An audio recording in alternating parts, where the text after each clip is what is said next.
Hey, what's going on, everybody? It is the Naughty Investor here. Hope you're doing well. I just got to work and decided, hey, let's do a video. Now, what's the purpose of this video? This video is going to show you the very basics of technical analysis in cryptocurrency. This also this is applicable to stock markets too, but we're mainly focusing on cryptocurrency because this is a cryptocurrency channel. However, if you are interested in this for stocks, the video is still applicable. So what am I talking about? We're going to discuss the RSI and the basics of using a charting software. So we're using TradingView because it's freemium, meaning there's a premium version you could pay for, but I don't. You'll just get a pop-up once in a while, not too bad, and you'll get more features. Now, before I get into it, I want to disclose this. Technical analysis is not a crystal ball. It does not give you 100% certainty that something is going to happen. The movies kind of portray it as this thing that, it gives you a complete certainty of this is going to happen, or the exact price is going to be of 110 per this coin or 100 and whatever, the movies kind of ruin it. Technical analysis really isn't like that. It kind of just gives you an idea of where the price is heading, where it's going up, where it's going down. It gives you an idea of where resistance and support is, and those will be covered in future videos. Today, I wanted to discuss RSI, which is the Relative Strength Index, how to read it, what it means, and how to use it, how to get it on the software. And again, I am using TradingView. If you want to use that, you can. There's other ones out there. They're not sponsoring this by any means. This is just what I've been using for, a while. So we're looking at Litecoin today because it's an altcoin. And I think right now is the time to be buying altcoins. That's not just Litecoin, that's also Ethereum, because altcoins are low right now. You buy at the low. Right now, altcoins are oversold. And I could tell that with the RSI. So let's go into it. This is the chart right here. And you could change this. This is just the week. You could do 15 minutes. You'll get a lot more data. You could do a day, which, this is Litecoin for the past, by day, right? So very much, you could change the time interval, which is pretty nice. You could do 3 minutes. And look at that, you got a ton of data, so much it can't even put it all out there. So you don't want to, unless you're doing super accurate trading. Oops, I just got a notification. Nice video, thank you so much.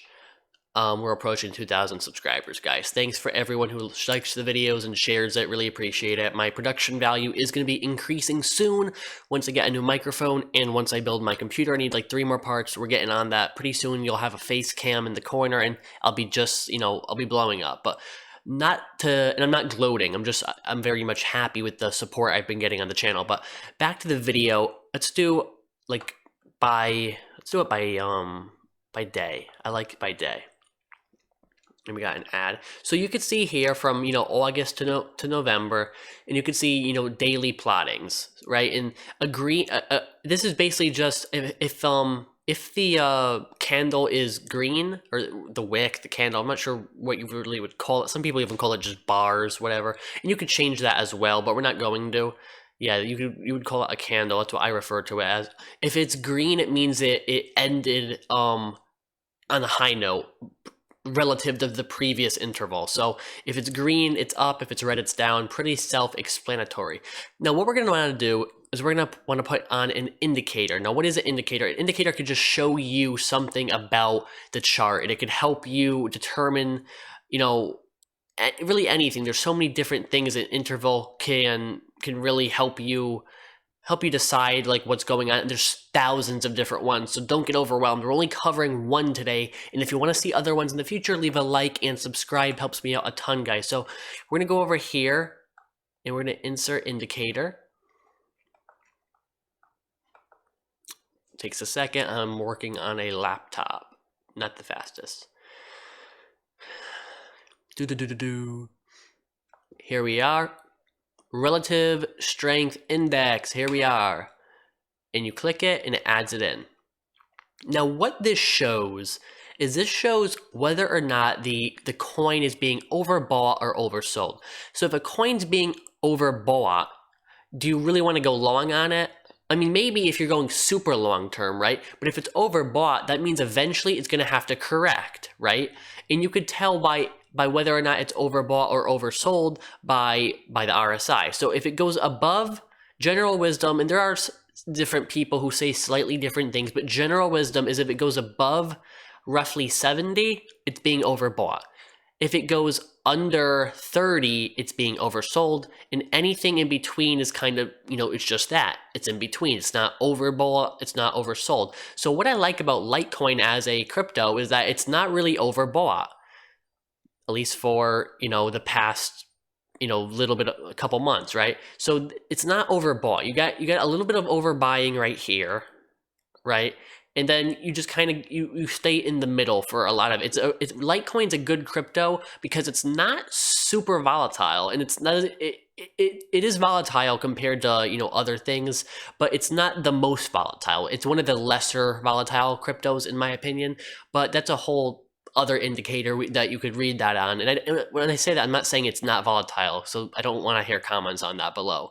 Yes, it's volatile, but it's not as volatile. Now, this could show you this could potentially show you an entry point, right? So if you have a bullish outlook on a crypto, you think it's going to go up long term, right?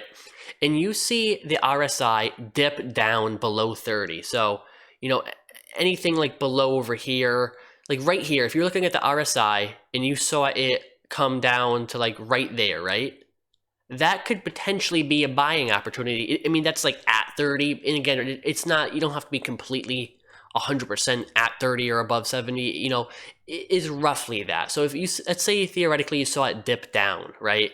And you were looking at the price, you saw it starts to decline, this could help you decide why is the price declining. If the RSI is going down and the price is declining, what's that mean? It means profit takings occur, or, possibly panic selling. That's a possibility too, but likely, like right here, Litecoin got to a high, and it dipped down. Profit taking likely occurred right here, see? Because it was getting overbought. It got overbought right here. See on the screen? And then it started going down, down, down, down, down. And right over here is nothing crazy. That's just in between. But then it starts to dip a little bit, just a little bit under the, just to where you could start to say it's overselling, right? So that's how you use RSI to your advantage. It could show you entry points into a crypto, because if you see like Ethereum has been oversold the past couple days because it's been declining because people are pouring their money into Bitcoin. I've been buying a lot of Ethereum lately. Why? Because the price has been declining, and I know there's actually a demand for it. I know that it's just been some selling because people want to put money into Bitcoin because FOMO, fear of missing out, has occurred. People look at Bitcoin, they don't want to miss out on money made there, so they take money out of altcoins and put it into Bitcoin. When Bitcoin eventually has a dip, and it will eventually, I own Bitcoin too, don't get me wrong, but when Bitcoin has a dip, what will occur is, in my opinion, as long as it's not the whole market, people will start pouring money back into altcoins, because that's what we saw. We saw altcoins going up for a while, and then Bitcoin kind of took the dominance. So that's how you use RSI, guys, Relative Strength Index. It could show you overbought or oversold. And let me just go over here. Just to confirm with you guys, yeah, just like I said, it goes between 0 and 100. It's considered overbought when it goes above 70, just like I said, and it's oversold when below 30. So if you see a crypto that you want to get in on, and it goes below, in the RSI you see it go below 30, that's potentially a buying opportunity, because it means a lot of people are selling it. Profit taking could be occurring, especially if it was just recently at a high, and that's potentially, it gives you an indicator. It could give you that's what technical analysis is all about. It's about indicators. It indicates to you, hey, this is where my dog is just going crazy right now, sorry. It indicates to you where you could buy it, and like where the price is generally going. It doesn't give you a crystal ball. If you enjoyed this video, guys, leave a like, subscribe, share it, check out the links in the description, get on my email list. Gotta get on it. And I'll see you guys next time. Hope you enjoyed it. Peace out.